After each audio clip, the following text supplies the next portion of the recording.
Assalamualaikum, salam muhibah dari Galeri Perdana. Sektor pembuatan negara mula mendapat perhatian apabila Dasar Pandang ke Timur diperkenalkan pada tahun 1982.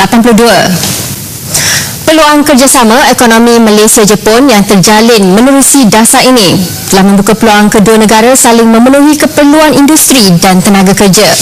Saudara, kita saksikan siri terakhir laporan 50 tahun hubungan Malaysia-Jepun bersama wartawan kami Nurzian Ibrahim.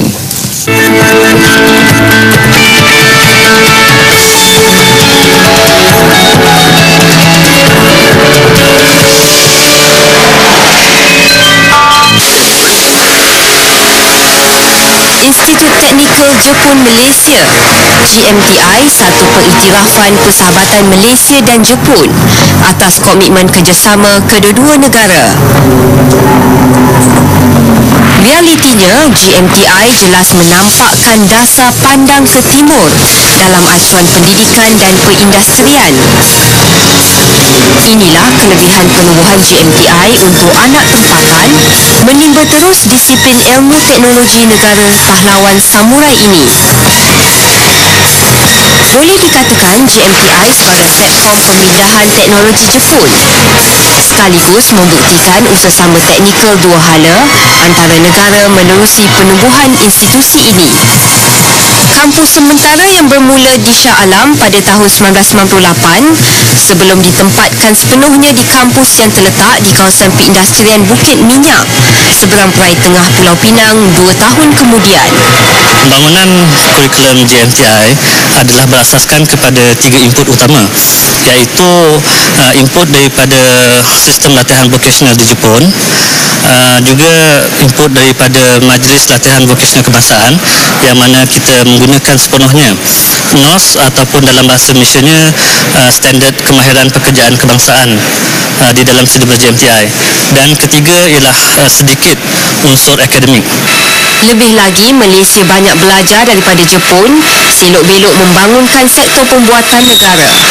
I think the future's industries coming to change very rapidly. Therefore, your people need to have a very basic understanding. Any kind of change you should follow. Therefore, the very basic ideas of using these machines, how the machines working, how the principle of the machine working, those kind of basic knowledge is necessary. Tahun lepas sahaja, pelaburan Jepun bernilai 4.4 bilion ringgit. Satu jumlah besar membabitkan industri pembuatan.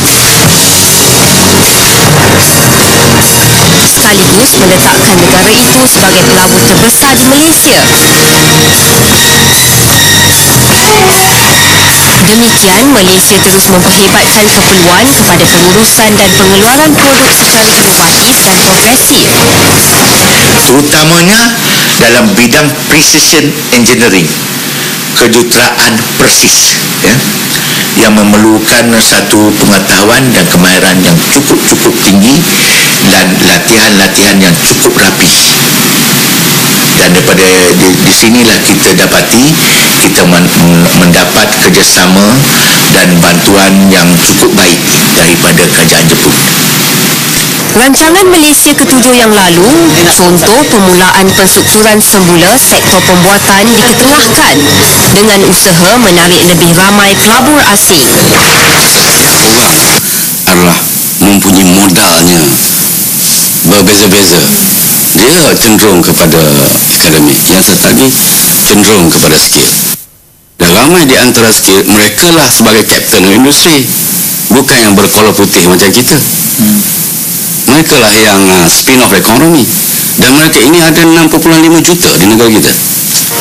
Menariknya penubuhan GMTI tepat untuk memenuhi keperluan semasa negara menjelang 2020 nanti, di samping institusi pendidikan lain di seluruh negara.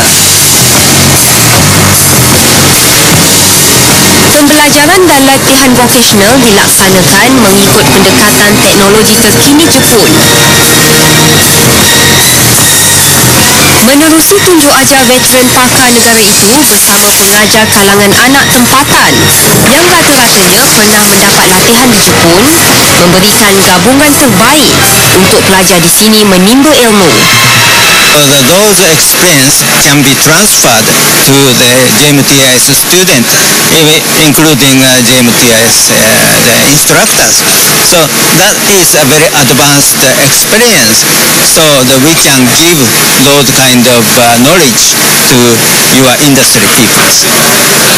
Bengkel latihan bagi 4 bidang yang ditawar meliputi kejuruteraan pembuatan, mekatronik, elektronik dan kejuruteraan komputer, menempatkan teknologi dan mesin peralatan yang sama seperti di kilang. Ini mewujudkan suasana belajar seperti di industri sebenar. Kelengkapan peralatan mesin bernilai 16 juta ringgit disumbangkan oleh Japan Official Development Assistant atau ODA. Dengan kerjasama kerajaan Jepun, JMTI mampu memiliki FMS bernilai 10 juta ringgit yang boleh memberikan latihan sebenar kepada pelajar dalam industri berkaitan. Keperluan ini turut didukung dengan kesungguhan Jawatankuasa Penasihat Teknikal JMTI yang sentiasa merujuk trend industri agar selari dengan pembelajaran di kelas. Bentuk pengetahuan untuk pelajar dan pelatih industri dirangka pakar dari Jepun dan tempatan bermatlamat melahirkan tenaga kerja yang mampu mengintegrasikan sistem dan teknologi elektronik, komputer dan mekanikal. Tumpuan Malaysia kepada perindustrian mencetus evolusi bidang robotik di sektor ini.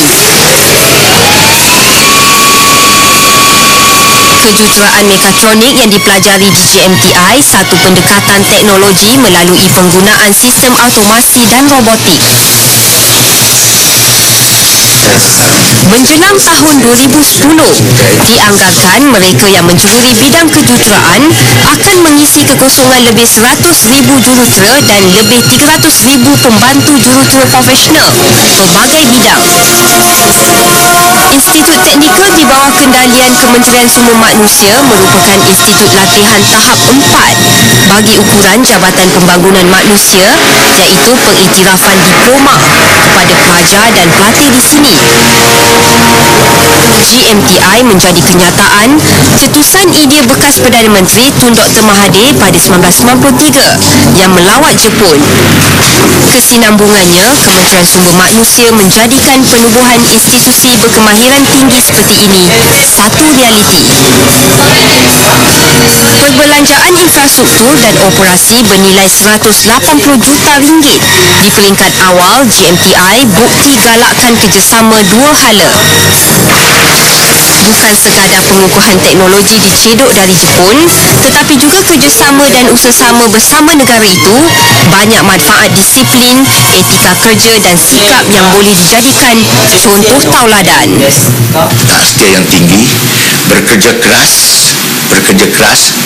dan juga menjaga kebersihan, ya, kebersihan diri, kebersihan tempat bekerja, kebersihan pejabat, ya, semuanya teratur dan disiplin yang tinggi, sikap dan nilai yang positif, serta taat setia dan kesediaan untuk bekerja keras, tetapi kenalah bijaksana juga, ya. Kerja keras tanpa kebijaksanaan pun tak guna juga, ya. Dan kreativiti yang tinggi.